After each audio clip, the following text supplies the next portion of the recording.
नमस्कार साथियों।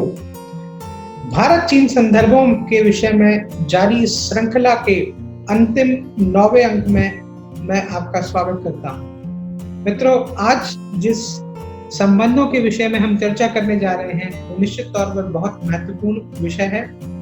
भारत और चीन के संदर्भों में पर्यटन संबंध विषय पर आज हम चर्चा करेंगे। आज के संबंधों के विषय में जो चर्चा हम करने जा रहे हैं उसमें हम दोनों देशों के उन खाकों को समझने की कोशिश करेंगे जिनमें उनका दुनिया के प्रति पर्यटन और उनका आपस में पर्यटन संबंध हम समझेंगे। निश्चित तौर पर किसी भी देश की पर्यटन नीति विदेश नीति का ही एक प्रतिबिंब होती है और किसी भी देश में पर्यटन इस बात पर भी निर्भर करता है कि वहाँ पर्यटन संबंधी सुविधाएं या एक्सेसिबिलिटी किस स्तर की है।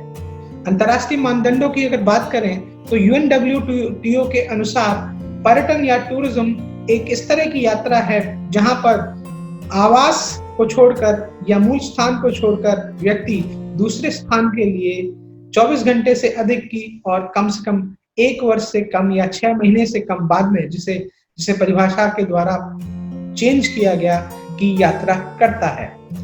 तब जब हम भारत और चीन के संदर्भों की चर्चा कर रहे हैं, हमारे लिए जानना बहुत महत्वपूर्ण है कि क्यों भारत एक अंतर्राष्ट्रीय महत्व का पर्यटन देश के तौर पर चीन से पिछड़ा हुआ है। निश्चित तौर पर हम यहाँ कोई कंपैरिजन नहीं कर रहे हैं, लेकिन जब हम अंतर्राष्ट्रीय संबंधों की चर्चा करते हैं तो ये विषय बहुत महत्वपूर्ण हो जाता है। भारत चीन संबंधों के परिप्रेक्ष्य में जब हम दोनों की विदेश नीति और दोनों की भौगोलिक स्थितियों की बात करते हैं तो ये बात बहुत स्वाभाविक है कि भारत और चीन के बीच की विदेश नीति, अर्थनीति और दोनों के बीच की सांस्कृतिक संबंध पर्यटन की दिशा दशा को निर्धारित करते हैं। भारत के लिए पर्यटन कभी भी आजादी के बाद से बहुत बड़ी प्राथमिकता का केंद्र नहीं रहा। चीन की स्थिति भी शायद ऐसी ही थी, लेकिन चीन ने 70 के दशक के बाद इस दिशा में उत्तरोत्तर प्रगति की। वहीं भारत की पर्यटन नीति की अगर हम बात करें तो भारत की पहली पर्यटन नीति 1982 में आती है और 1984 में भारत में पर्यटन को एक इंडस्ट्री या उद्योग का दर्जा दिया जाता है।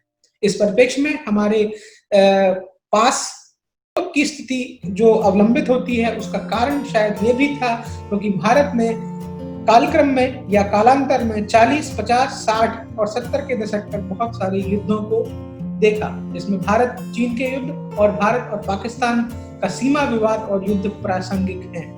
भारत के लिए पर्यटन हमेशा एक महत्वपूर्ण केंद्र के तौर पर रहा। चाहे हम ब्रिटिश इंडिया की बात करें, ब्रिटिश इंडिया के तौर पर भी अंग्रेजों के द्वारा या यूरोप के देशों के नागरिकों के द्वारा भारत में भ्रमण के तौर पर कई स्थानों का चयन किया गया। भारत दुनिया की उन देशों में से या दुनिया के उन देशों में शुमार है जहां पर कल्चरल या हेरिटेज या विरासत या संस्कृति या विरासत आधारित पर्यटन शामिल है। इस श्रृंखला में भारत की चीन के प्रति और चीन की भारत के प्रति आपस की पर्यटन स्थिति बहुत विस्मयकारी है। जहां एक तरफ हम भारत में पर्यटन आयात या पर्यटन निर्यात की जिसे बात करते हैं, इनबाउंड और आउटबाउंड टूरिज्म की बात करते हैं तो बहुत गैप देखने को मिलता है। वहीं अगर हम अधोसंरचना या इंफ्रास्ट्रक्चर की बात करते हैं तो टूरिज्म के पॉइंट ऑफ व्यू से या पर्यटन के मानदंडों से भारत का जो अंतर्राष्ट्रीय स्तर का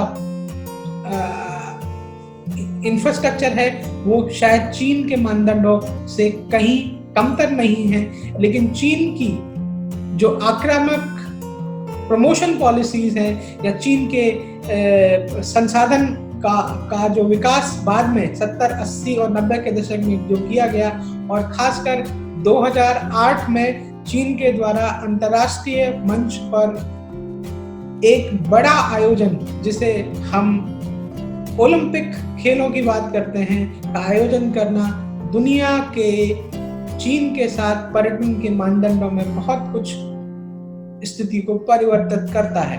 यद्यपि भारत में भी 2010 में कॉमनवेल्थ गेम्स का आयोजन किया गया और उम्मीद की जा रही थी कि भारत में पर्यटन एक बृहत्तम स्थिति की ओर जाएगा। यकीनन भारत में आंकड़ों के अनुसार बहुत हद तक स्थिति में परिवर्तन आया, लेकिन उतना जो हम चीन के सापेक्ष अपने आप की अगर तुलना करें तो हम शायद बहुत अच्छी स्थिति में नहीं है। इसके लिए अधोसंरचना निर्माण, मार्केटिंग या अवधारणात्मक समस्याएं बुनियादी तौर पर हैं।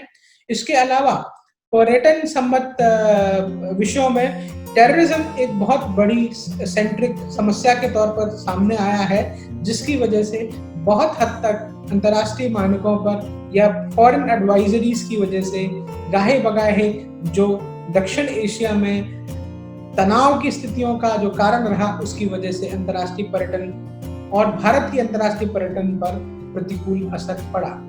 वहीं अगर हम भारत से आयातित होने वाले या आउटबाउंड टूरिज्म की बात करें तो भारत का ज्यादातर जो आउटबाउंड टूरिज्म है वो एशिया के या पूर्वी एशिया की तरफ, आसियान के देशों की तरफ रहा है, जिसमें चीन एक बड़ा मार्केट है। भारत के जो फिल्म उद्योग हैं या भारत की जो फिल्म इंडस्ट्री है, उससे परिवर्तित होकर या परावर्तित होकर भी पर्यटन चीन में पहुंचा और चीन में और भारत में जो सांस्कृतिक जुड़ाव बुद्धिज्म है वो भारत और चीन संबंधों में एक बहुत बड़ा जुड़ाव है और जिसकी वजह से चीन के बहुत सारे या बहुत बड़े पर्यटक समूह भारत की ओर देखते हैं। लेकिन भारत में मूलभूत सुविधाओं, जिसमें मुख्यतः भाषा के संबंध में पर्यटन सुविधाओं के विकास न होने की वजह से चीन के आंकड़े ऐसा प्रदर्शित करते हैं कि उन्होंने भारत के पर्यटन में विशेष रुचि नहीं ली है। दूसरी तरफ चीन के द्वारा पर्यटन जगत में एक आक्रामक पहल के द्वारा दुनिया के कई राष्ट्रों को अपना एक फेवरेट डेस्टिनेशन या डेस्टिनेशन ऑफ फर्स्ट चॉइस के तौर पर रखा है। वहीं भारत की विदेश नीति और भारत के साथ चीन की आर्थिक स्थिति को भी इसका कारण माना जा सकता है। निश्चित तौर पर चीन के पर्यटन में उनका सांस्कृतिक और विरासत का जो स्वरूप है भारत से मिलता जुलता है, उन्हें भारत का एक विकल्प के तौर पर प्रस्तुत करता आया है। लेकिन निश्चित तौर पर कोविड-19 की स्थिति के बाद चीन के प्रति अलगाव और आगे आने वाली स्थितियों में चीन के प्रति समूचे विश्व, जिसमें मूलतः अमेरिका, यूरोप, एशिया के देशों, जिसमें मूलतः भारत की बात भी की जा रही है और भारत से जुड़े हुए जो पड़ोसी राष्ट्र हैं, उनके अलावा ऑस्ट्रेलियाई महाद्वीप, उपमहाद्वीप या महाद्वीप के देशों का चीन से जो अलगाव है वो भारत को एक होने वाली पर्यटन शक्ति के तौर पर स्थापित करने का काम करेगा। निश्चित तौर पर भारत पर्यटन के लिए जाना जाता है और भारत में आगामी पर्यटन संभावनाएं अब कोविड-19 के बाद ही विस्तारित हो पाएंगी। इस विषय में अंतर्राष्ट्रीय पर्यटन का रुख देखने योग्य होगा।